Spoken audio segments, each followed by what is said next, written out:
Hi, this is Cajun, and it's time for our weekly conference call. We'll start with what's happening around the world. We still have a lot of uncertainty.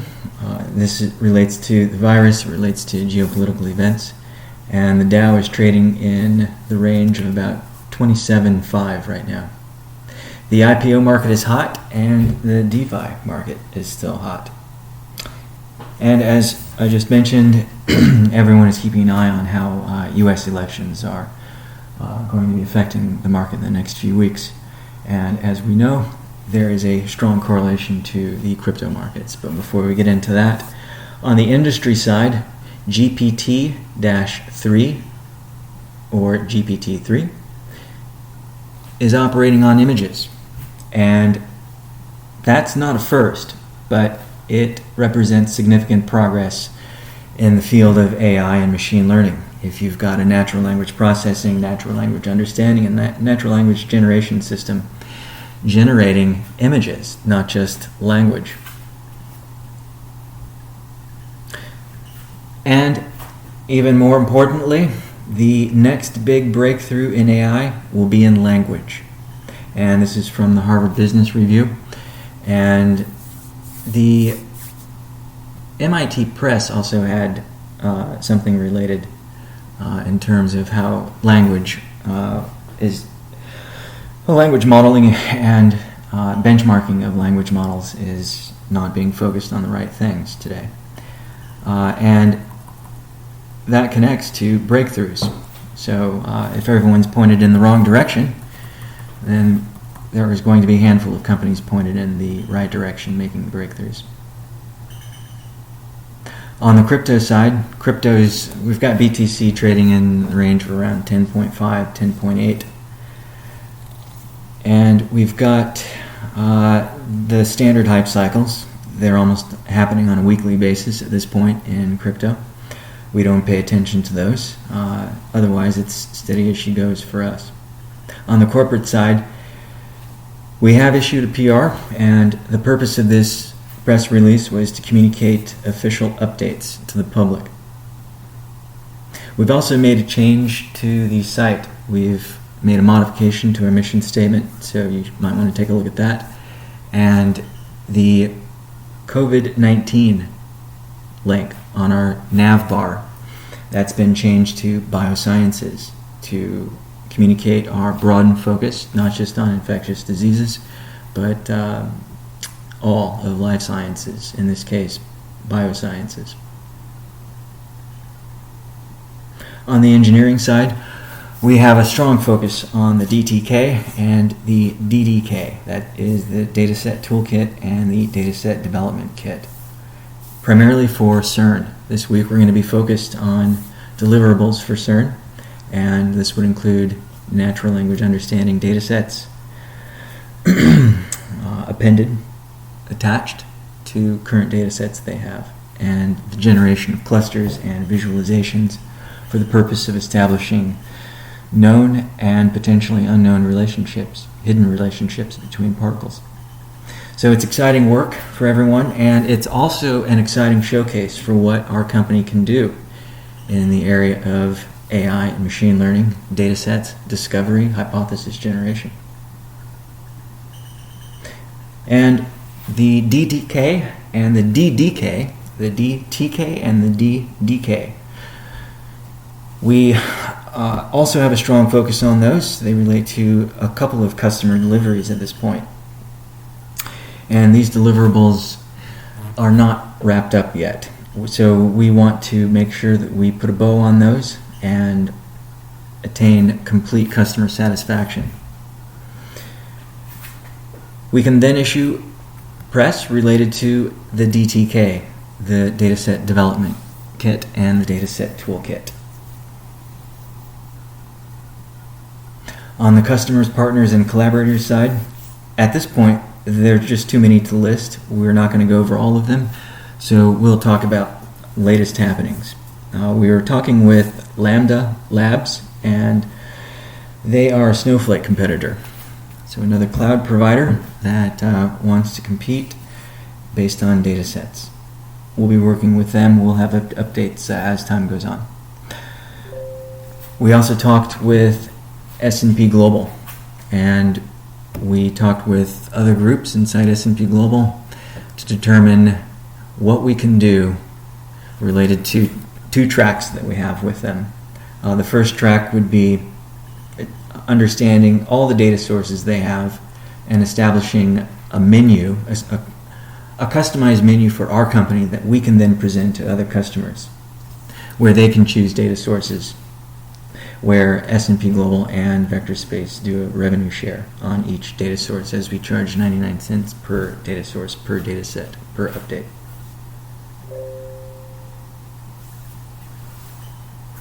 We also talked about the S&P marketplace, the S&P Global marketplace, where they're going to be showcasing our data sets. We are preparing for that now that we have the CERN communication out to the public. This provides us with an excellent foundation for establishing the fact that we operate in multiple industries and are validated by the largest scientific institution in the world.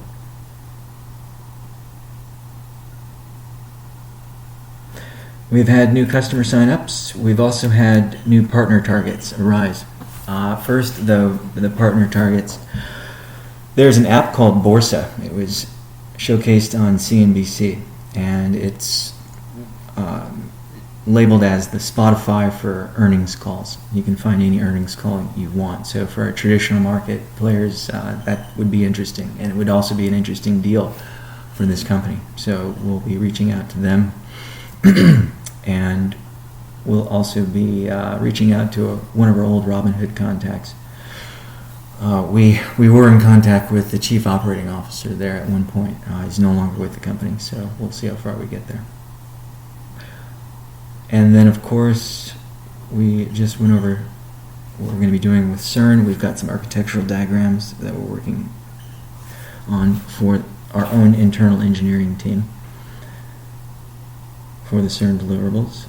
And then we also have additional customers, and these customers are turning out to be a bit more serious.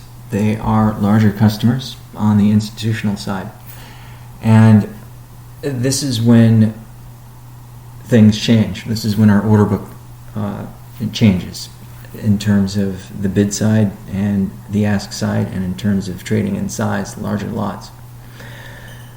So we will update the public on our customer activity and revenue, and as we have communicated previously, a portion of that revenue, 50% of it, goes to buy orders on the open market. And every investor that comes into the company, whether it's a large asset management company or a smaller individual or a small firm,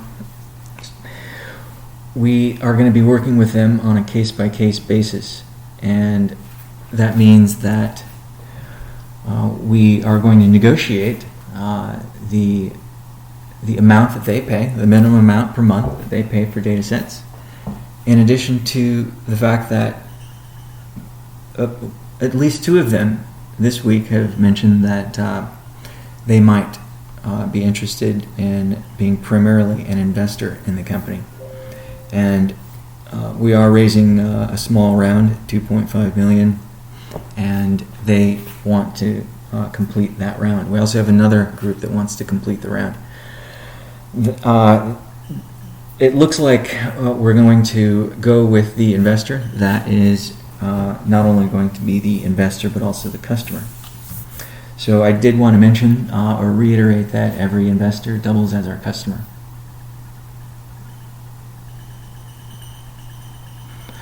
On the HR side, we are looking for more engineers as usual and interviewing.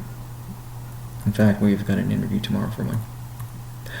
On the legal side, that's also steady as she goes. On the exchanges side, we are waiting to hear back, but at the same time preparing with the CERN release, but primarily preparing with a communication from one of our large customers, and large defined by multi-billion, in terms of having them communicate to the world that they're distributing our data sets based on a revenue sharing agreement, and that we're the best thing since sliced bread, basically.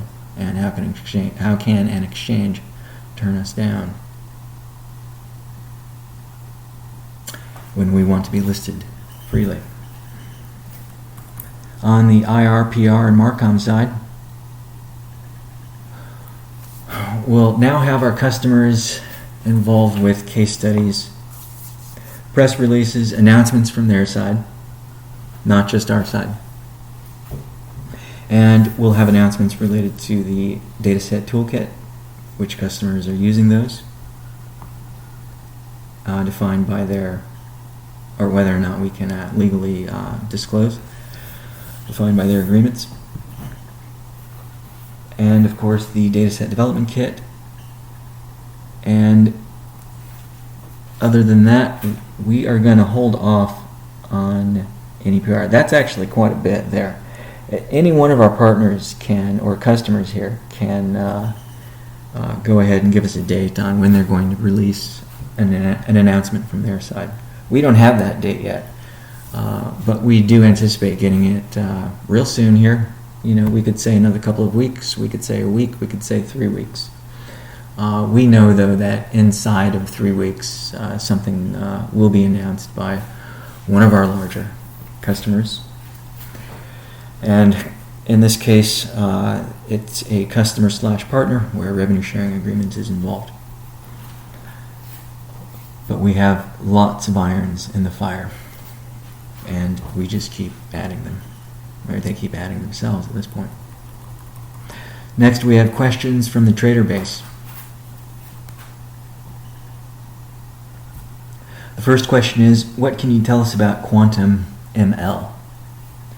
Would a company that provides quantum ML be a threat to vectorspace? So quantum machine learning. Well, it would certainly be better than DNA computing, and I think that's the closest we have gotten in terms of being able to do nonlinear calculations a little better than we do them today. But nonlinear calculations are what quantum computing is all about, and no one really knows how to fully leverage quantum computing. So that is part of the answer. And the other part of the answer is that quantum computing would only benefit vectorspace. The faster we can process data sets, the better. Right now we process some data sets in under a minute, some we can process in under a second. But there are some data sets that are very large that can take up to a week to process, even with just updates. Those are very high-end, expensive, high-quality data sets. And we would love to be able to take a week and crunch it down to a second, and that's what quantum computing would enable us to do. So it's certainly not a threat. It's about your algorithms. It's about the calculations involved and how you actually leverage and use the hardware you have access to and software. The next question is, will the buyback metrics be shared publicly? It would be a good idea to understand how it works.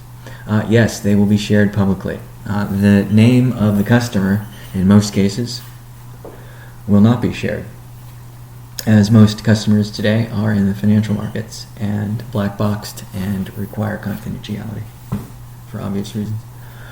And the next question is, when can we expect revenue data?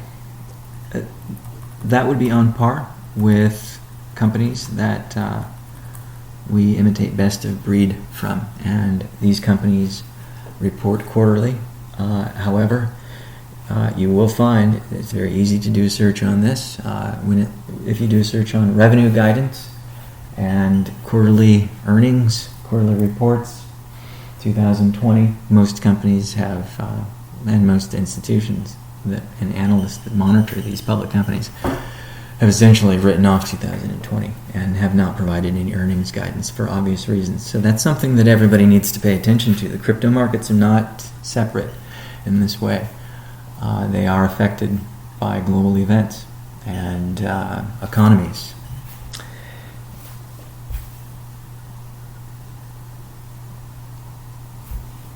The next question is, any news from other exchanges? We just gave an update on that. We have no updates just yet. And lastly, on the strategy side, we are preparing to be positioned. We're preparing VXV to be positioned as a trading vehicle inside thematic investment baskets. So inside themes related to data. And data is one of the largest themes. You can't really do a search for the word data. It's like doing a search for the word Google. Data sets are the refined version of raw or unstructured data. And data sets are part of every ML, every machine learning, every artificial intelligence operation today in every industry.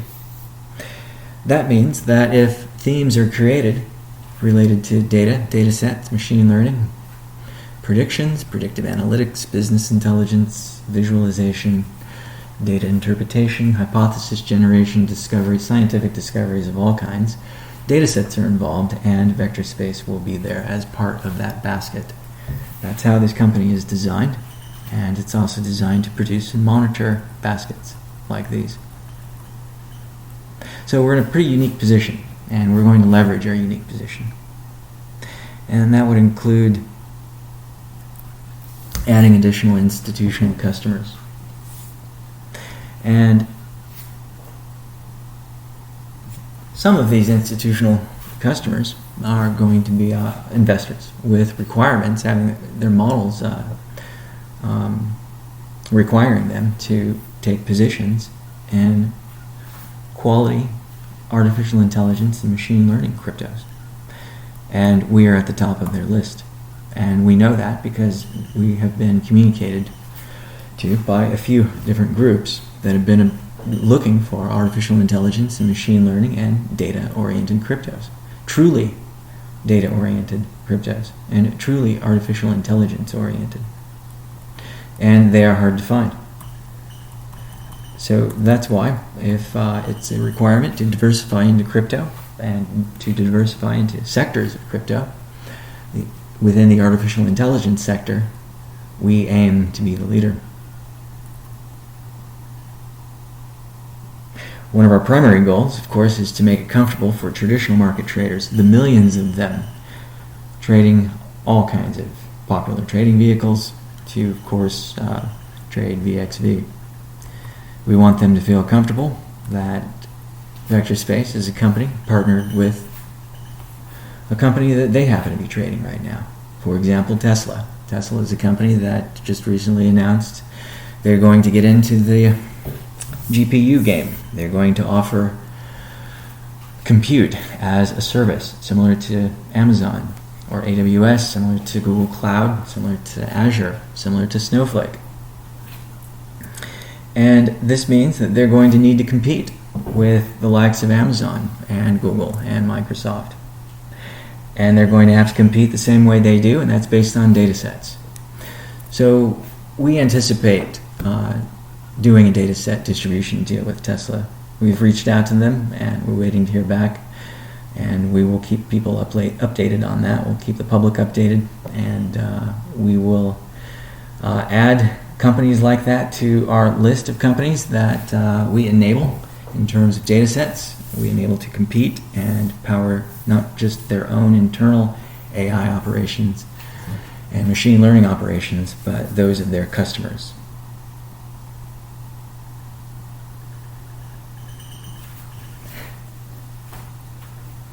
So that's all that we have today. So if anyone has any questions, please feel free to post them online. Thanks for joining. We'll see you next week.